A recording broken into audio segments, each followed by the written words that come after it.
Assalamualaikum warahmatullahi wabarakatuh. Selamat siang Bapak Ibu di seluruh Nusantara. Izinkan kami dari Kordik Kecamatan Rengel menyampaikan beberapa hal terkait dengan persiapan asesmen kompetensi minimum. Rencana kerja persiapan asesmen nasional khususnya di Kordik Kecamatan Rengel, di mana kegiatan ini dilatar belakangi. Yang pertama adalah menyiapkan sumber daya manusia yang bermutu dan kesiapan sarana prasarana serta kesiapan manajemen pembelajaran dalam upaya menghadapi asesmen nasional. Seperti yang kita ketahui bersama, bahwa di tahun 2021, Kementerian Pendidikan Nasional dalam hal ini tentunya telah memprogramkan suatu kegiatan di mana yang dinamakan dengan asesmen nasional. Adapun rencana kerja dari Kordik Kecamatan Rengel yang pertama telah dibentuk tim fasilitator. Tim fasilitator ini bertanggung jawab sepenuhnya terhadap pelaksanaan asesmen nasional khususnya di lingkungan Kecamatan Rengel, di mana telah membentuk tim literasi sejumlah 12 orang, tim numerasi 12 orang, dan tim IT sebanyak 8 orang, di mana setiap tim memiliki tugas pokok tersendiri. Tim penyusun soal, di mana beliau telah mempersiapkan review kisi-kisi, memetakan soal, membuat konsep soal, kemudian membuat konsep soal sesuai dengan arahan atau konsep pusat atau pusmenjar. Kemudian yang terakhir adalah mereview hasil penyusunan soal, di mana diharapkan pada saat review ini tercipta atau menghasilkan soal-soal yang memang betul-betul berkualitas bagaimana arahan dari muatan asesmen nasional. Sedangkan tim IT dalam hal ini mendata peserta sebagai subjek AKM, memilih Learning Management System, kemudian menginput soal ke dalam LMS, menyiapkan cek uji coba LMS, menerbitkan token, sampai pada laporan hasil pelaksanaan AKM. Latar belakang dan kebijakan asesmen nasional sebagaimana disampaikan oleh Mas Nadiem, Pak Menteri, di mana memang dilatar belakangi dari hasil PISA terkait dengan kemampuan belajar siswa pada saat ini. Untuk itu, yang dibutuhkan pada saat ini adalah kompetensi inti yang meliputi kolaborasi, literasi data, literasi digital, berpikir kritis, problem solving, kreativitas, dan komunikasi. Dalam hal ini akan mengukur sejauh mana siswa diberi kesempatan untuk mengembangkan kompetensi abad 21 yang diperlukan untuk bersaing di lapangan kerja. Reformasi asesmen tentunya diperlukan guna mendorong peningkatan kualitas pembelajaran. Pemetaan mutu pendidikan secara menyeluruh dibutuhkan. Oleh karena itu, di tahun 2021, Kementerian telah menerapkan yang namanya asesmen nasional. Mengapa asesmen nasional itu diperlukan? Yang pertama, dikarenakan kebutuhan terkait dengan kecakapan hidup abad 21 dan profil belajar Pancasila. Jadi melalui asesmen nasional ini tentunya dari kedua kompetensi tersebut dapat terukur melalui AKM, di mana AKM ini terdiri dari dua embrio besar, yakni literasi dan numerasi, kemudian survei karakter dan survei lingkungan belajar. Bapak Ibu, kecakapan hidup abad 21, di mana kecakapan ini sangat dibutuhkan oleh anak-anak kita sekarang guna persiapan di masa depan, tentunya dalam bingkai profil pelajar Pancasila. Tujuan dan manfaat AN, Asesmen Nasional, menghasilkan informasi untuk memantau. Yang pertama, perkembangan mutu dari waktu ke waktu. Kesenjangan antara bagian di dalam sistem pendidikan, di mana asesmen nasional bertujuan untuk menunjukkan apa yang seharusnya menjadi tujuan utama sekolah, yakni mengembangkan kompetensi dan karakter siswa. Asesmen nasional juga memberikan gambaran tentang karakteristik esensial sebuah sekolah yang efektif untuk mencapai tujuan utama tersebut. Nah, tentunya AN dengan UN berbeda sekali. Manfaat asesmen nasional potret kualitas pembelajaran di satuan pendidikan masing-masing. Yang kedua adalah umpan balik peningkatan kualitas pembelajaran. Dan yang ketiga, dasar untuk penyusunan program peningkatan kualitas pembelajaran.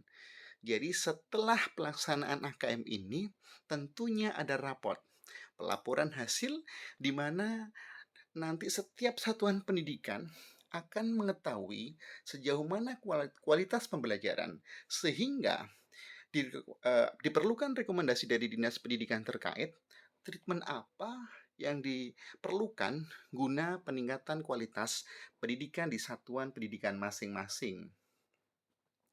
Tentunya perbedaan asesmen nasional dengan ujian nasional itu sangat signifikan. Nah, inilah Bapak Ibu, perbedaan asesmen nasional dan ujian nasional. Asesmen nasional terbagi atas 3 AKM, kompetensi minimum, yang meliputi asesmen literasi membaca, di mana mencakup kemampuan memahami, kemampuan menggunakan, kemampuan mengevaluasi, dan kemampuan merefleksi. Kemudian yang kedua adalah asesmen numerasi, meliputi pemahaman, pengaplikasian, dan penalaran. Kemudian yang kedua terkait dengan survei karakter, dan yang ketiga adalah survei lingkungan belajar. Mutu diukur dengan 3 instrumen. Yang pertama, AKM, mengukur literasi membaca dan numerasi. Survei karakter, mengukur sikap, kebiasaan, atau habituasi, serta nilai-nilai sebagai hasil belajar non-kognitif. Kemudian survei lingkungan belajar, mengukur kualitas pembelajaran dan iklim sebuah sekolah yang menunjang pembelajaran. Asesmen nasional tahun 2021 ini adalah memetakan mutu pendidikan pada seluruh sekolah, baik madrasah dan program kesetaraan jenjang dasar dan menengah. Nah, teknis pelaksanaannya adalah berbasis komputer dan bersifat adaptif. Pertanyaan disajikan bergantung kemampuan siswa. Peserta AKM, seluruh satuan pendidikan, jadi tidak semua murid akan dikenai AKM. Pemilihan sampel secara acak yang dilakukan oleh sistem, di mana kriteria peserta asesmen nasional, yang pertama, seluruh satuan pendidikan. Yang kedua, tidak semua murid yang dikenai, pemilihan sampel secara acak. Nah, diambil dari kelas 5, 8, 11. Setiap peserta mengerjakan tes literasi membaca, tes literasi numerasi, survei karakter, dan survei lingkungan belajar.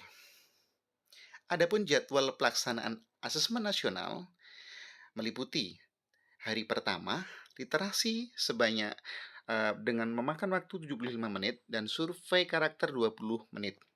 Di hari kedua, adik-adik akan melaksanakan ujian numerasi 75 menit dan survei lingkungan selama 20 menit. Bentuk soalnya meliputi pilihan ganda kompleks, menjodohkan, isian, dan uraian.